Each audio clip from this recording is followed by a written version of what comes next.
اما بعد فاعوذ باللہ من الشیطان الرجیم بسم اللہ الرحمن الرحیم وعن رضی اللہ تعالی عنہ کان رسول اللہ صلی اللہ تعالی علیہ وسلم لا یترک اہلہ لیلا وکان لا یدخل الا غدوۃ او عشیہ متفق علیہ۔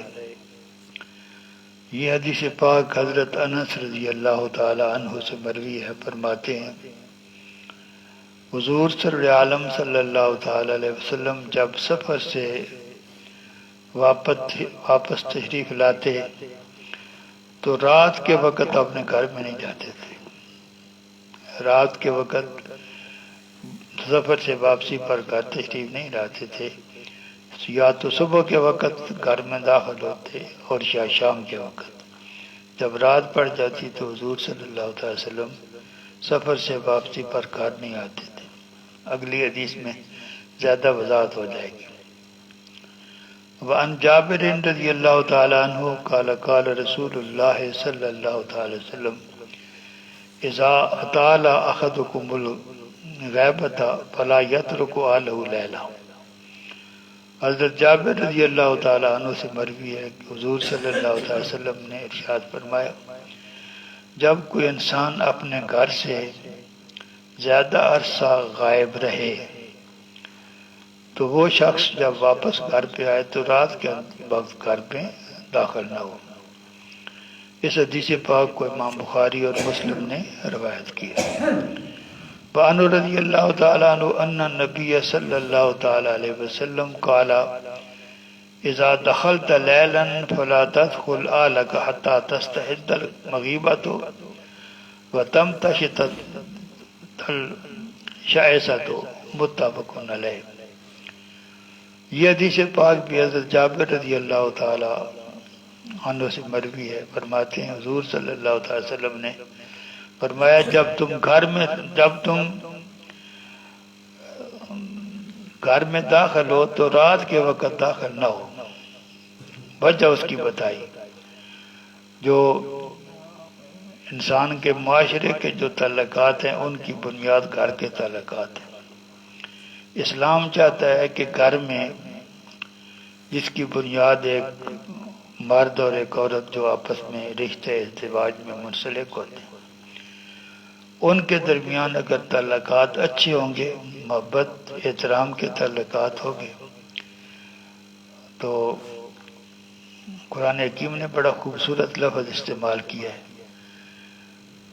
نساؤکم حرث لکم، اور ایک دفعہ انسان نے اللہ تبارک و تعالی نے بیویوں کو اور مردوں کی کھیتیاں قرار دی ہے، اور ایک طرف جگہ فرمایا ہن لباس لکم وانتم لباس لہن، تمہاری بیویاں تمہارا لباس ہیں اور تم ان کا لباس ہو۔ لباس کا مطلب کیا ہوتا ہے؟ لباس کا سب سے پہلا کام تو یہ ہوتا ہے کہ وہ آپ کی پردہ پوشی کرتے ہیں۔ تو مرد کا کام اپنے اہل خانہ کی پردہ پوشی کرنا ہے، اور عورت کا کام مرد کی پردہ پوشی کرنا۔ انسان میں خامیاں ہوتی ہیں تو ان خامیوں کو چھپانا جو ہے یہ ان کی ذمہ داری۔ دوسرا یہ کہ لباس گرمی سے اور سردی سے بچاتا ہے۔ لباس اور جو ہے انسان کو سکون مہیا کرتا ہے، راحت مہیا کرتا ہے۔ اسلام چاہتا ہے کہ گھر میں جو گھر کی بنیاد ہے ان کے درمیان یہ تعلقات برقرار رہیں، تو اس کے لیے چھوٹی چھوٹی چیزوں کا خیال رکھنا پڑتا ہے۔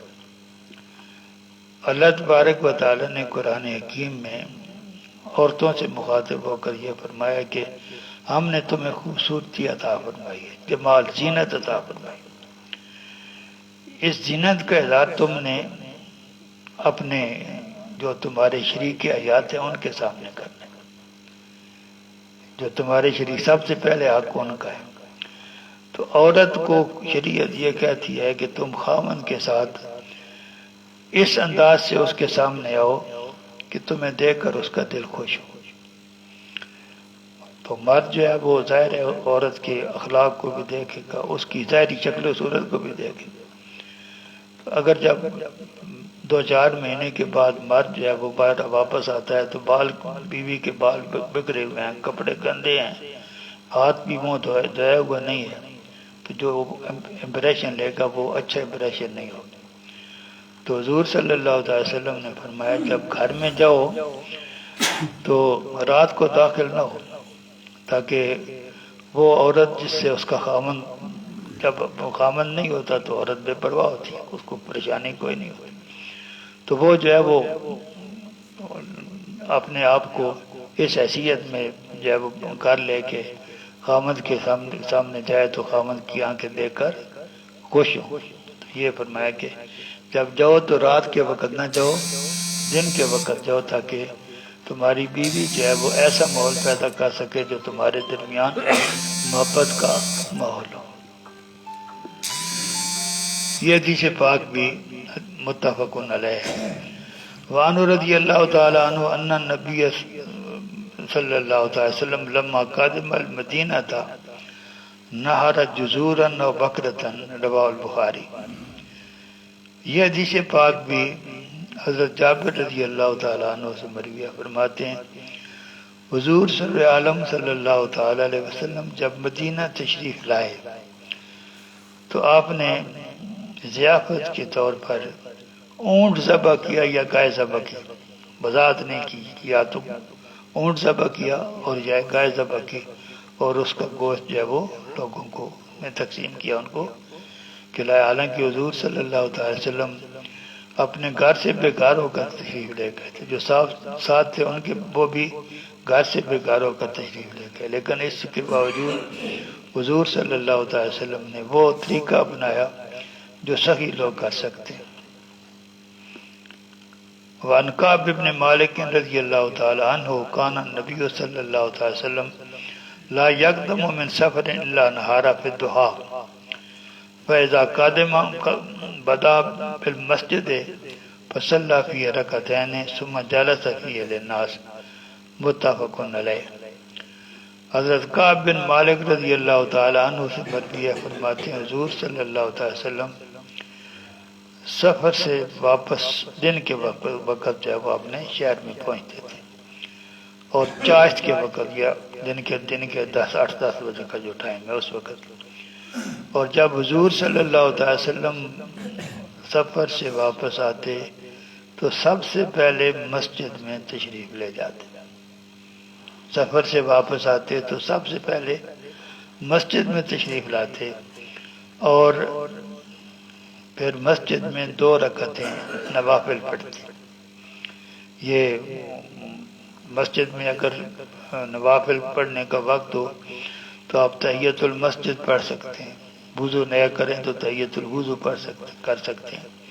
تو حضور صلی اللہ تعالی وسلم جو ہے وہ ظاہر مسجد میں جب آدمی جاتا ہے مسجد کا حق ہوتا ہے، تو مسجد کا حق جو ہے وہ 2 رکعتیں جب آدمی مسجد میں داخل ہو تو 2 رکعت تحیت المسجد پڑھے، یہ مسجد کا حق ہے۔ تو حضور صلی اللہ علیہ وسلم یہ کرتے تھے۔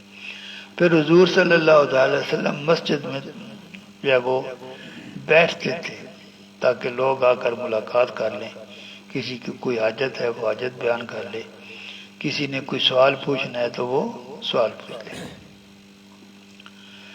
یہ حدیث پاک بھی متفق علیہ ہے۔ وعن جابر رضی اللہ تعالی عنہ قال كنت مع النبي صلی اللہ تعالی وسلم فی سفر فلما قدمنا المدینہ قال لي ادخل المسجد فصلی فی رکعتین، رواه البخاری۔ حضرت جابر رضی اللہ تعالی عنہ فرماتے ہیں میں ایک سفر میں حضور صلی اللہ تعالی وسلم کے ساتھ تھا، جب ہم مدینہ طیبہ تشریف لے آئے، مدینہ پہنچے تو حضور صلی اللہ علیہ وسلم نے مجھے حکم دیا مسجد میں جاؤ اور 2 رکعتیں وہاں جا کر، ظاہر ہے ایک اگر نفل ہی پڑھنے ہیں تو سب سے بہتر نفل جو ہے وہ تحیت المسجد کی ہوگی، مسجد میں جاؤ 2 رکعتیں پڑھو۔ اس حدیث پاک کو امام بخاری نے روایت کیا۔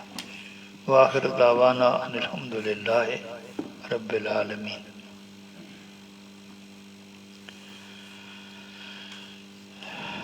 عید پڑھنے کا طریقہ پڑھ رہے تھے. پہلی رکعت جو ہے وہ پڑھی تھی.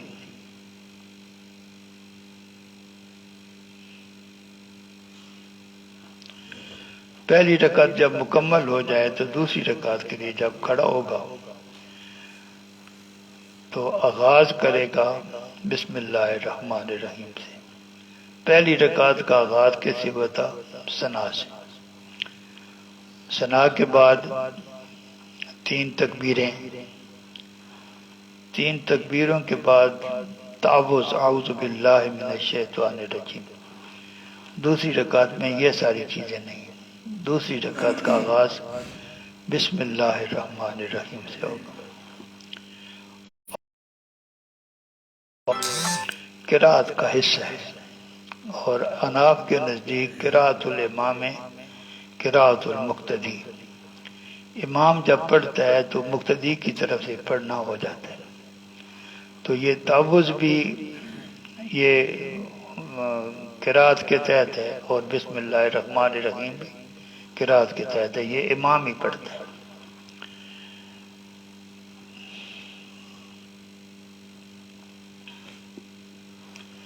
اس کے بعد سورہ فاتحہ کے بعد سورت پڑھنی ہے. اور مستحب یہ ہے کہ سورہ غاشیہ پڑھی جائے. پہلی رکعت میں سورہ اعلیٰ، قرآن حکیم میں سورہ اعلیٰ کے بعد فوراً اگلی سورت جو ہے سورہ غاشیہ ہے. تو دوسری رکعت میں عید الفطر کی دوسری رکعت میں سورہ غاشیہ کا پڑھنا مستحب ہے. اس کے بعد جو 3 زائد تکبیریں ہیں وہ کہنی. پہلی رکعت میں جو زائد تکبیریں ہیں وہ قرات سے پہلے. پہلی رکعت میں جو تکبیرات زوائد ہیں وہ قرات سے پہلے ہیں اور دوسری رکعت میں تکبیرات زوائد جو ہیں وہ قرات کے بعد ہیں. ہاتھ بھی اٹھانا ہے جس طرح پہلے اٹھایا تھا. اور اگر کوئی آدمی جو ہے افضل یہی ہے کہ دوسری رکعت کی جو تکبیریں ہیں وہ قرات کے بعد رکھی جائیں. لیکن اگر کوئی دوسری رکعت میں بھی تکبیرات زوائد جو ہیں وہ قرات سے پہلے کرتا ہے تو اس کی بھی نماز ہو جاتی ہے. ثواب اس سے کافی ملے گا لیکن نماز جو ہے وہ اس میں قرات بھی کوئی نہیں ہے. لیکن افضلیت جو ہے وہ تکبیرات زوائد کا قرات کے بعد نہ دوسری رکعت میں ہے.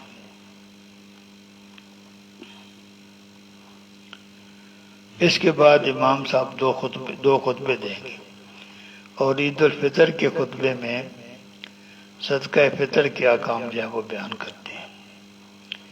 اگر جماعت کے ساتھ کوئی آدمی جو ہے وہ عید کی نماز نہیں پڑھ سکتا تو یہ اس کی قضا نہیں ہے.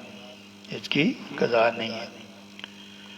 اور فطر اگر جو عید الفطر ہے وہ اگر 1 شوال کو آپ کسی وجہ سے نہیں پڑھ سکے، کئی سچویشن بن جاتی ہے، موسم ایسے ہو جاتا ہے یا آدمی کو پتہ چل کر جو دیر سے چلتا ہے، تو یہ 1 دن اور مؤخر کی جا سکتی ہے.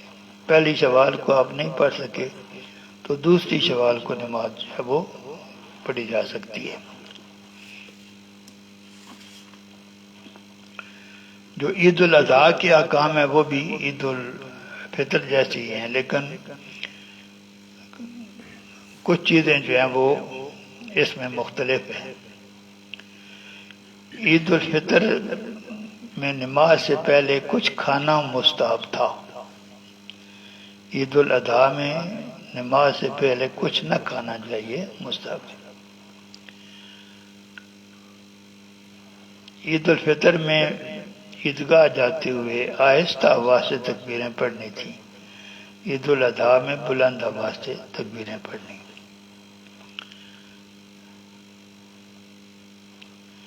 اور جو عید الاضحیٰ ہے اس کے خطبے کے اندر امام نے لوگوں کو تکبیرات تشریق کے مسائل بتانے ہیں، قربانی کے اور تکبیرات تشریق کے مسائل بتانے ہیں. اور یہ نماز عید کی نماز جو ہے اگر جو ہے وہ 10 ذی الحج کو نہ پڑھی جا سکے تو 11 اور 12 کو بھی یہ 2 دن اور بھی، یہ 3 دن تک جو ہے پڑھی جا سکتی ہے۔ وہ 2 دن پڑھی جا سکتی ہے، 3 دن پڑھی جا سکتی ہے۔ کچھ علاقوں میں یہ رواج ہے کہ وہ جس طرح خانہ کعبہ میں 9 ذی الحج کو لوگ عرفہ میں جاتے ہیں، کچھ لوگ اس دن اپنے جہاں وہ ہیں کسی جگہ کو عرفہ قرار دے کر وہاں اکٹھے ہوتے ہیں، تو فرماتے ہیں اس کا شریعت میں اس کی کوئی اصلیت نہیں ہے۔